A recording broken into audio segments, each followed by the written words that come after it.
Olá, estamos de volta com mais um bloco do programa História Atual, continuando com a entrevista com a professora doutora Flávia Spinelli Braga.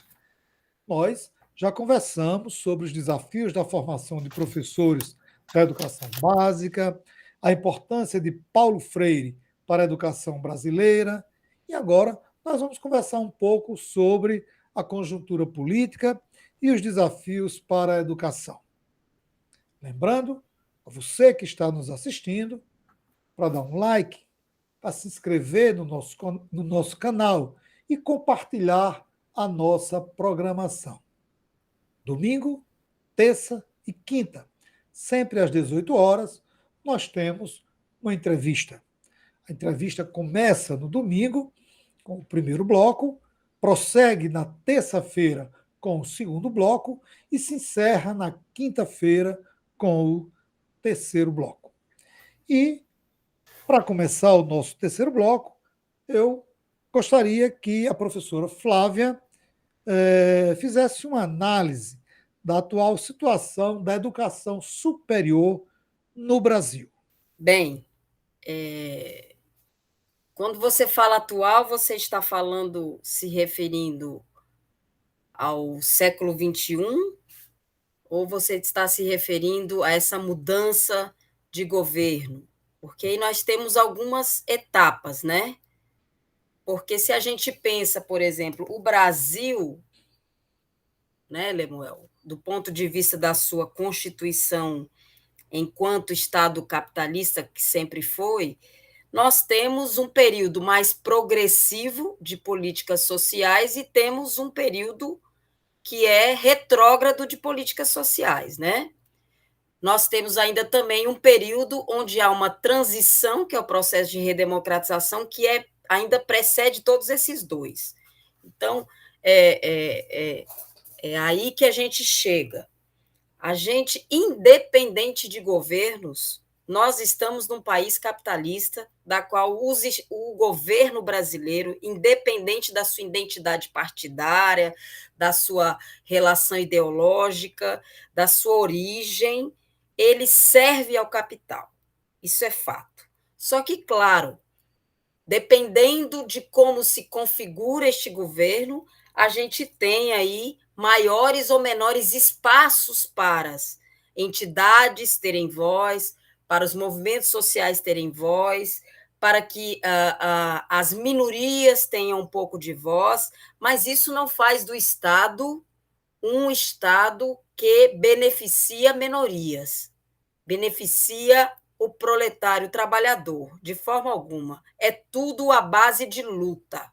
Não é por acaso que nós tivemos aí, né, Fernando Henrique Cardoso, um governo social-democrata que traz um processo de privatização de empresas brasileiras fortíssimo, um estrangulamento e um sucateamento das instituições públicas de ensino superior e, consequentemente, um processo de subserviência ao Fundo Monetário Internacional, que faz com que a gente tenha uma dívida impagável, né, praticamente, impraticável. Né?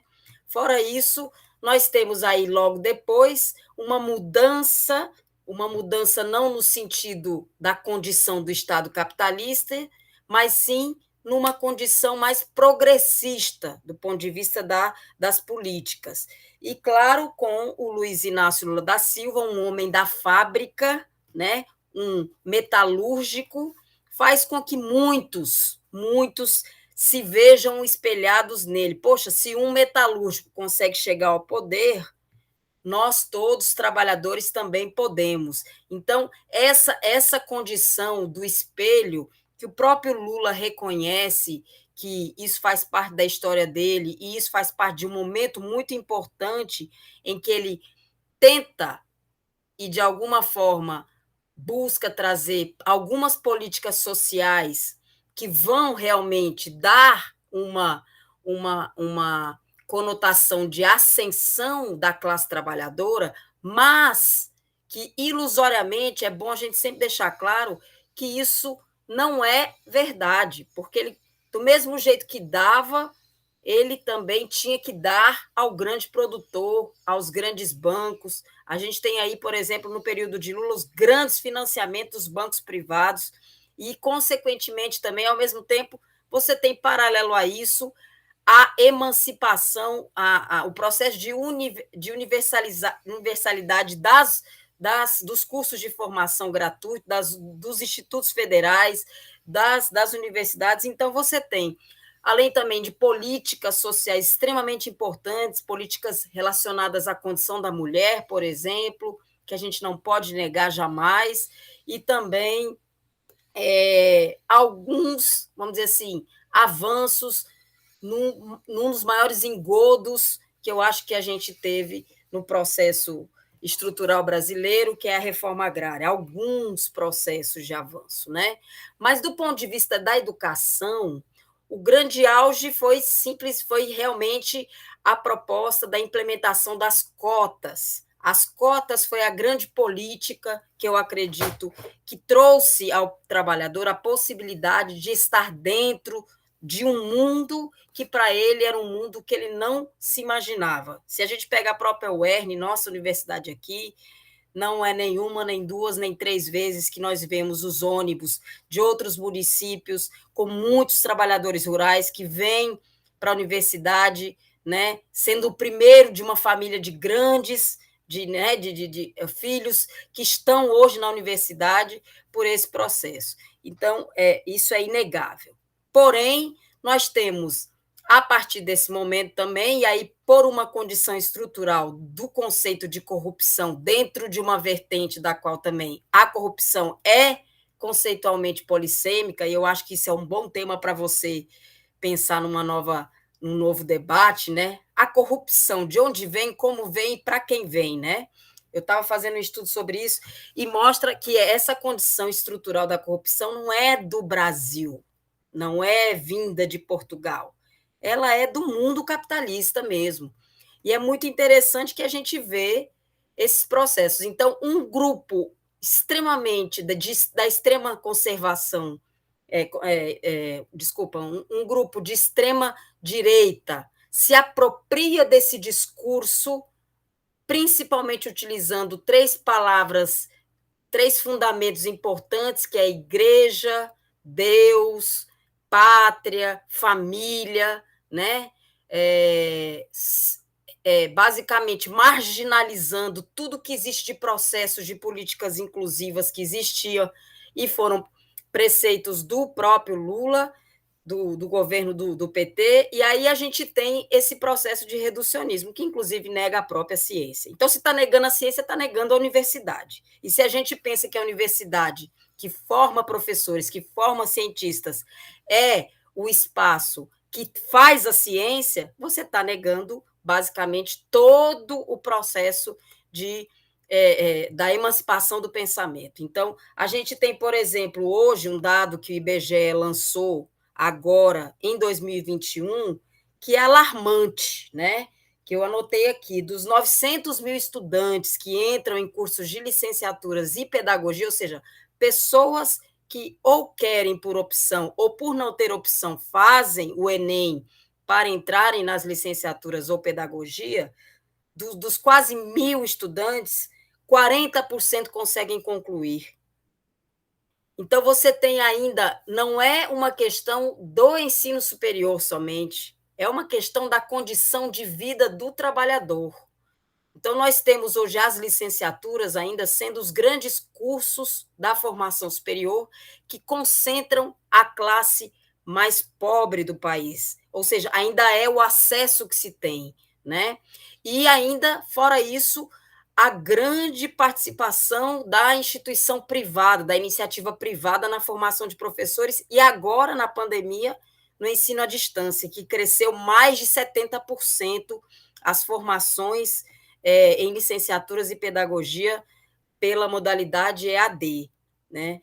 E privado. Isso é muito sério, porque, na verdade, é isso que este governo reducionista, que este governo que quer, de alguma forma, velar com os diversos projetos, e aí a gente pode até começar a enumerar aqui o primeiro grande projeto, o START, do projeto é a Escola Sem Partido, da qual nós temos, inclusive, aqui hoje, grandes exemplos no Rio Grande do Norte, Rogério Marinho e outros adeptos dessa política partidarizada e altamente centralizadora na extrema-direita, né, que tenta, de alguma forma, dizer que a escola não tem que discutir nada relativo à formação social, à condição da consciência e emancipação social. É um absurdo. Então, começa por aí. Depois a gente começa a ter um cabo de guerra entre verbas para pesquisa na área de humanas, na área de tecnologia, com o enfraquecimento, né, do SESU, da Secretaria de Ensino Superior, da CAPES, para quem não conhece, e do CNPq, né? Então, se tira basicamente todos os profissionais que estavam já nesse processo da emancipação dos cursos de pós-graduação, de avaliação de cursos e tal. Além disso, a implementação real do novo ensino médio, que faz com que as nossas crianças não tenham, nossos adolescentes não tenham aí essa formação mais holística, mais no sentido da formação cidadã, que tem acesso às informações, porque você imagina você querer culpar, que é o caso deste governo atual, né? Governo Bolsonaro, você querer culpar os 14 anos, 15 anos do Partido dos Trabalhadores do Poder pelos 150 anos de escravidão no país. São coisas que não são comparáveis, né?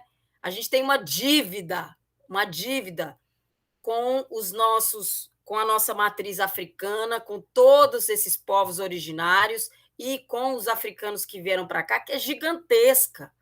Então, não tem absolutamente nada a ver com ter ou não cota ali na época do governo de Lula. Era, no mínimo, tentar ampliar esse acesso. Então, você tem, óbvio, o negro na universidade, e isso é assustador para o grande governo de extrema-direita. Uma mulher que se diz sem dono, uma mulher que se coloca contrária a esses preceitos machistas patriarcais tradicionais.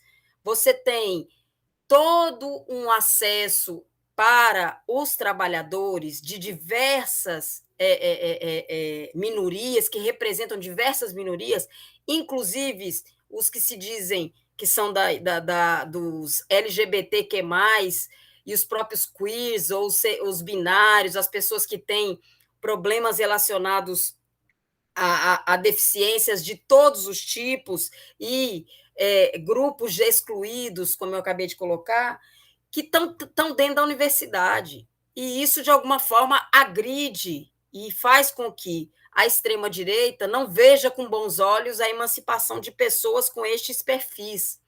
Então, assim, é uma lógica. Eles, na verdade, estão muito bem, eles sabem muito bem o que querem, né? E quem votou sabe muito bem quem estava votando. Então, para piorar tudo isso, aí vem uma pandemia, como a que estamos vivendo, que ela, a serviço desse Estado reducionista, impede um processo de acesso ao mais como é que se fala? Copiado e mais referenciado sistema de saúde unificado no mundo, que é o SUS brasileiro, é o mais copiado. A China tenta implantar um SUS há anos, né? Países tentam implantar o nosso sistema de saúde, nosso sistema único de saúde, e aí impede que a ciência evolua a partir do momento em que a gente tem a possibilidade, aí vendo em outros países, do processo de vacinação como saída da pandemia, a saída mais rápida.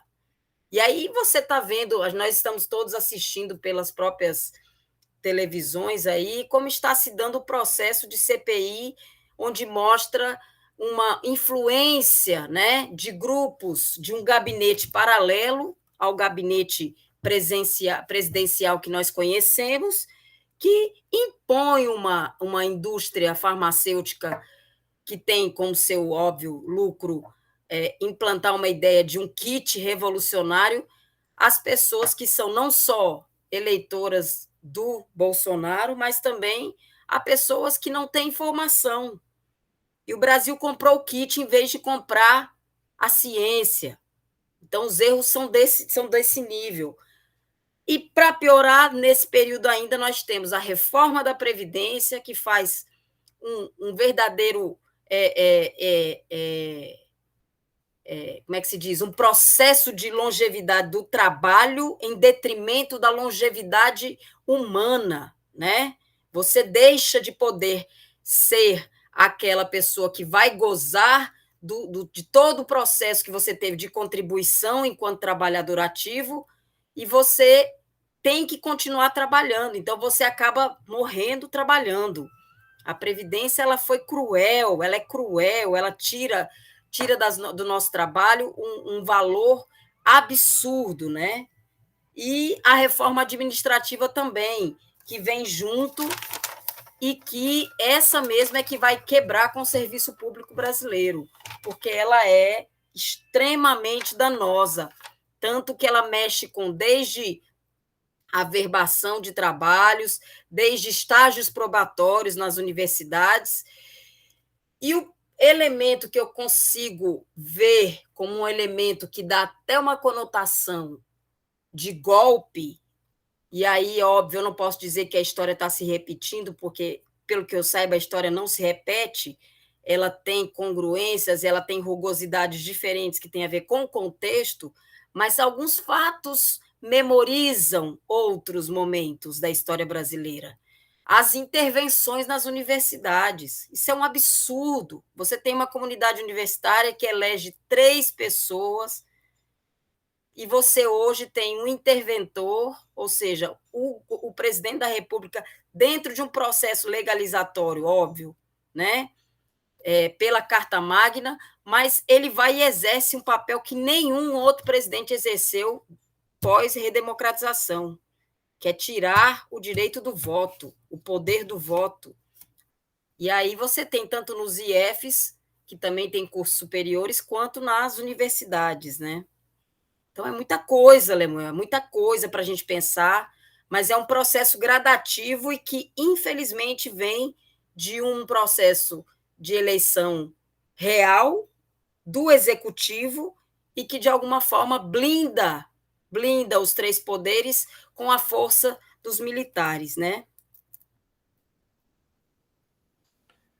Flávia, diante do quadro político atual, você já fez uma avaliação do governo federal e suas políticas, a relação com as minorias, o comportamento diante da pandemia e quais suas perspectivas em termos de política educacional para o futuro?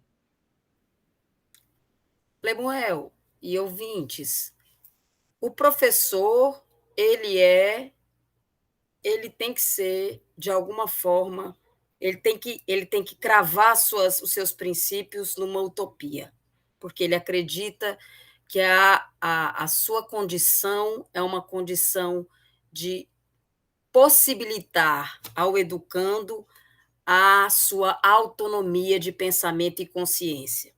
Então, você imagina o seguinte: eu jamais poderia pensar e imaginar que viveríamos o que estamos vivendo, porque nós temos essa condição otimista na nossa própria vocação profissional.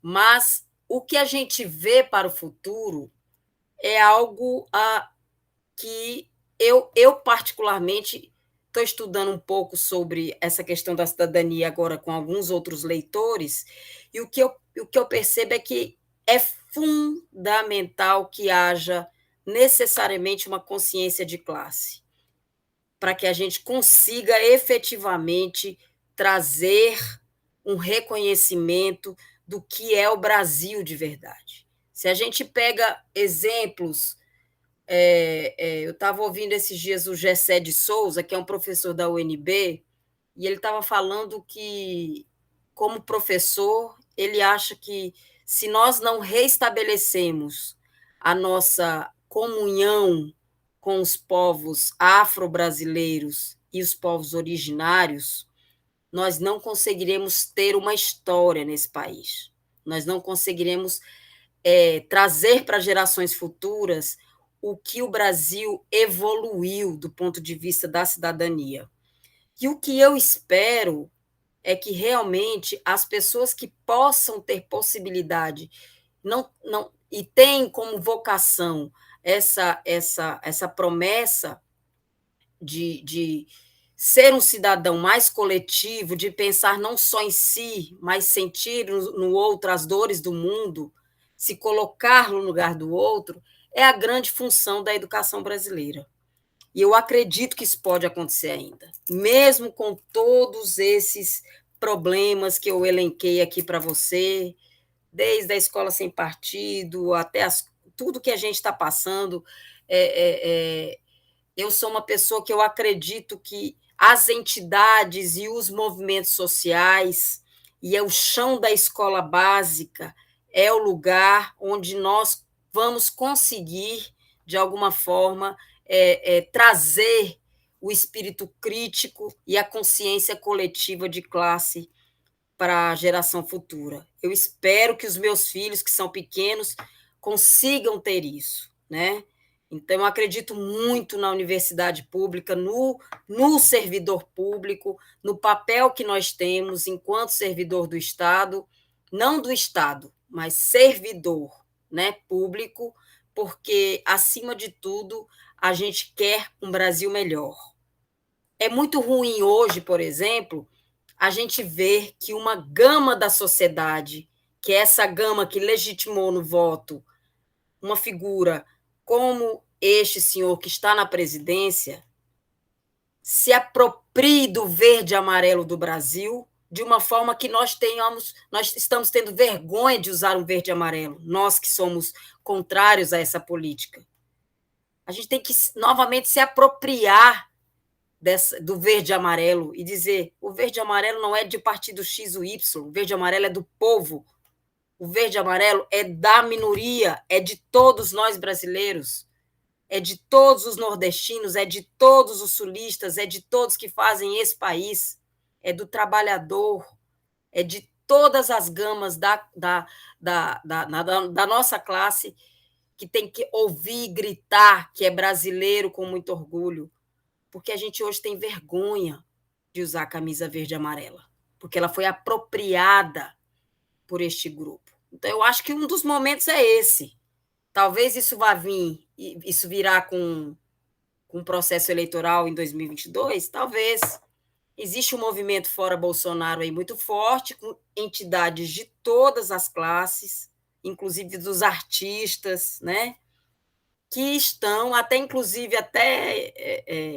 grandes comerciantes aí, que estão tentando trazer à tona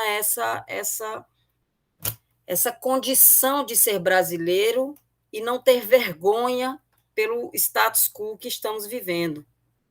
Então, acredito que é por aí. E a gente que é professor, a nossa sala de aula é um espaço que a gente tenta trazer esse diálogo, esse respeito ao pensamento, ao empirismo, à cultura local e, consequentemente, às possibilidades de emancipação da cidadania. Ok, nós estamos caminhando para o final da nossa entrevista e eu quero passar a palavra para a professora Flávia para que ela faça suas considerações finais. Primeiro, agradeço imensamente o convite, meu amigo, meu caro colega, grande professor Lemuel. É muito bom estar em Mossoró e ter contato com pessoas que são moçoroenses. Eu hoje tenho uma filha moçoroense, já me sinto da cidade e consigo sentir as dores que a cidade está nos mostrando, né? Quando eu cheguei em Mossoró, em 2007, Mossoró, eu nunca tinha visto pessoas pedindo na rua, eu nunca tinha visto eu nunca tinha visto a cidade suja, confesso a você. Eu achei muito organizada, porque eu vivi em muitas, muitas e muitas cidades do Brasil todo. Como geógrafa, eu faço praticamente a geografia clássica, eu viajo, eu gosto muito de viajar, e morei em muitos lugares, né? E eu vim de uma cidade média, que era Presidente Prudente, na época, que também é uma cidade média como Mossoró, e eu falava, gente, não é muito diferente, porque Prudente é uma cidade também que tem um bom desenvolvimento, tinha uma promessa muito grande dentro do mundo da indústria agrícola, e Mossoró tinha uma grande promessa também na época, né? Que é a coisa da indústria do sal, a indústria de geradora de energia eólica e tal. E hoje eu olho para uma Mossoró triste. Eu nunca vi tanta gente pedindo, nunca vi tanta gente morando na rua, nunca vi tantos e tantos migrantes vindo para a cidade sem nada, principalmente os venezuelanos também, que estão chegando aqui, que já ocuparam todo o norte do Brasil, e é muito triste a forma com que a gente está tratando a nossa cidade e as políticas sociais da cidade, né? A reforma administrativa aqui no município ela já está sendo implantada, muita gente já foi demitida nesses últimos dias, e eu, assim, queria muito agradecer e dizer que eu acredito muito nas futuras gerações aqui de Mossoró. Os nossos filhos mossoroenses, eles precisam, e no caso norte rio-grandense, precisam formar novas lideranças, nós precisamos ter mais referências, mais quadros, pessoas que estão dispostas a um bem-estar coletivo, que a nossa cidade se torne uma cidade boa de se viver, sem violência e com muita tranquilidade, com serviço básico de saneamento e todas essas necessidades que nós temos aqui. Então, eu agradeço imensamente o espaço, deixo aqui um pouquinho dessa minha esperança que é local, mas que, óbvio, tem um impacto mundial, porque a cidadania ela é coletiva, como eu disse, e, acima de tudo, participativa. Muito obrigado e espero que tenham gostado aí da nossa conversa. Eu agradeço mais uma vez à professora Flávia por ter concedido essa entrevista. Mais do que entrevista, foi um bate-papo sobre temáticas que enriquecem o nosso conhecimento. Agradeço a todos vocês, um abraço forte em cada um e cada uma, e até o nosso próximo programa.